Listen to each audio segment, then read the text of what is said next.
हम आप लोगों को सारा ट्यूशन अटेम्प्ट किए थे। बहुत सारे बच्चों का सारा अटेम्प्ट नहीं है। मैंने ट्यूशन देखा है, पेपर आपका देखे हैं, सभी बच्चे सारे ट्यूशन को अटेम्प्ट नहीं करते हैं। तो एग्ज़ाम का रूल होता है कि सबसे पहले आप जो ट्यूशन पेपर दिया जाता है उस ट्यूशन पेपर को अच्छे ढंग से पढ़िए, रीड कीजिए, रीड। और उसके बाद रीड करने के बाद आप एक एक सवाल को अच्छे से अपने ही लैंग्वेज में जवाब दीजिए। हम टीचर्स केवल हम लोग समझना चाहते हैं कि आपको वह मेथड पता है कि नहीं। तब ये ज़रूरी नहीं है, सारे बच्चे सुनिए ध्यान से, ये ज़रूरी नहीं है कि किताब का हूबहू आंसर हम लिखें उसमें। बस आपको ऐसा लिख देना है कि जिससे हम लोग अंडरस्टैंड कर लें कि आप लोग का लिखा हुआ क्या है। तो सबसे पहला काम है आप लोगों का कि जो क्वेश्चन पेपर मिलता है उस क्वेश्चन पेपर को सही ढंग से पढ़िए। एक एक पेपर एक दिन में हो रहा है। कल मैथ था, मैथ के लिए हम लोग एक दिन में एक पेपर रखे थे कि मैथ में किसी बच्चा का छूटे नहीं। मैथ पेपर बहुत अच्छा ढंग से बनाना चाहिए। और मैथ में जो कॉमा है, बराबर है, या है, और है, ये सभी सही जगह पर देना चाहिए, जिससे नंबर आपका कटेगा नहीं। आज पेपर आपका साइंस है, तो आज आप लोगों को सभी बच्चों को पेपर जब मिलेगा तो पहले क्वेश्चन पेपर को ध्यान से पढ़िएगा। सुन रहे हैं? Yes sir. पेपर को पहले क्या करना है? ध्यान से पढ़ना है और पढ़ने के बाद अपने अनुसार अपने लैंग्वेज में उसका जवाब लिखना है। कोई क्वेश्चन नहीं छूटना चाहिए।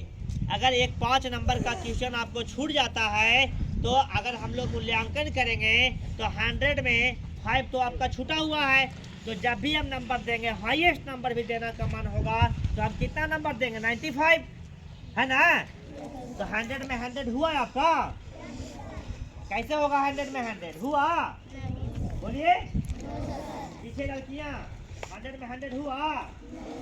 जब नहीं हुआ तो इसीलिए कभी भी एग्जाम में पेपर छोड़ना नहीं चाहिए। क्वेश्चन जो आपका आता है उस क्वेश्चन को छोड़ना नहीं चाहिए।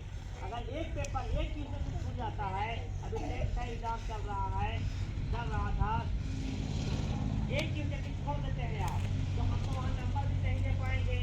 तो एक एक क्वेश्चन को आपको जवाब देना है, एक क्वेश्चन का जवाब देना है। जब लिखित एग्जाम होता है तो आपका चेहरा देख करके नंबर नहीं मिलेगा, आपका पर्सनालिटी पे नंबर नहीं मिलेगा, आपका जो लिखावट होगा उस पर नंबर मिलेगा।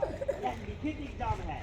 इंटरव्यू होता है तो मौखिक होता है, उसमें आपकी पर्सनालिटी पे नंबर मिलता है, आपका स्किल कम्युनिकेशन पे नंबर मिलता है। तो ये एग्ज़ाम आपका लिखित एग्ज़ाम है, राइटिंग से एग्ज़ाम है।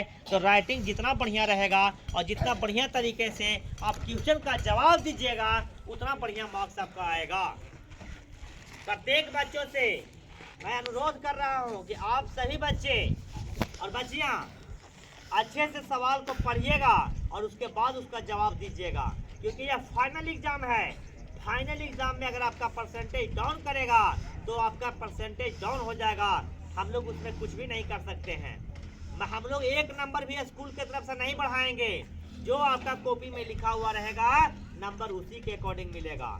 तो बढ़िया से लिखिएगा और घर से प्रैक्टिस करके आइए। एक दिन में एक पेपर है तो कितना बढ़िया से प्रैक्टिस करके आइएगा, याद करके आइएगा, जो टीचर्स पढ़ाए हैं उसको रिवाइज करके आइएगा, रिवीजन करके आइएगा, तो आपका नंबर बढ़िया आएगा। सुन रहे हैं? हाँ, तो इस चीज़ पर ध्यान दीजिएगा और इस सब चीज़ों पर ध्यान रखिए और अपना पेपर अच्छे से कीजिए। पेपर में कोई क्वेश्चन छूटना नहीं चाहिए। मैं कल हॉस्टल में भी पूछ रहा था कि किसी का छूटा है जी? जब कोई बच्चा कहा मेरा एगो छूटा, कोई कहा मेरा पूरा हो गया। पूरा करने का प्रयास कीजिए, एक एक सवाल का आंसर देने का प्रयास कीजिए, ठीक है? सुन रही है? छोड़ना नहीं है पेपर, क्वेश्चन को छोड़ना नहीं है, ठीक है? Thank you.